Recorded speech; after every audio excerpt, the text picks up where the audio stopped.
అధికార పక్ష నేతల తీరుపై బీజేపీ నేత రవికుమార్ యాదవ్ మండిపడ్డారు. వర్షాకాలాన్ని దృష్టిలో పెట్టుకుని నాణాల పునరుద్ధరణకు జీహెచ్ఎంసీ నిధులు విడుదల చేసినా ఇంతవరకు పనులు పూర్తి కాలేదని ఆగ్రహం వ్యక్తం చేశారు. అధికార పార్టీ నేతలు కావాలనే పనులు అడ్డుకుంటున్నారని ఆరోపించారు.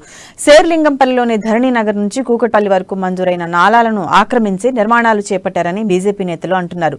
ఎన్నిసార్లు ఫిర్యాదు చేసినా జీహెచ్ఎంసీ అధికారులు స్పందించకపోవడం బాధాకరమని, వర్షాకాలం వస్తే స్థానికులు ఇబ్బందులకు గురవుతున్నారని బీజేపీ నేత రవికుమార్ అన్నారు.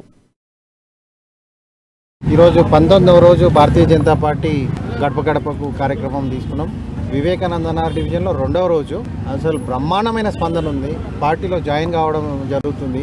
చాలామంది ఇంటికి వెళ్తే మీ నాన్నగారు తప్ప ఇక్కడ ఎవరు రాలేరు, అప్పట్లో డ్రైనేజు వాటరు మంజీరా వాటర్ ఇచ్చింది మీ నాన్నే, తర్వాత సీసీ రోడ్లు అన్నీ ఇచ్చింది.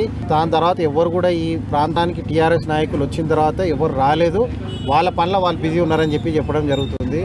ఈ రకంగా ఉంది. ప్రజలు మార్పు కోరుకుంటారు. ఇలా టీఆర్ఎస్ పార్టీని పొందబెడదామనే ప్లాన్ డిసైడ్ అయిపోయారు. వీళ్ళు ఏమి చేసినా కానీ మళ్ళీ వచ్చే పరిస్థితుల్లో లేరు.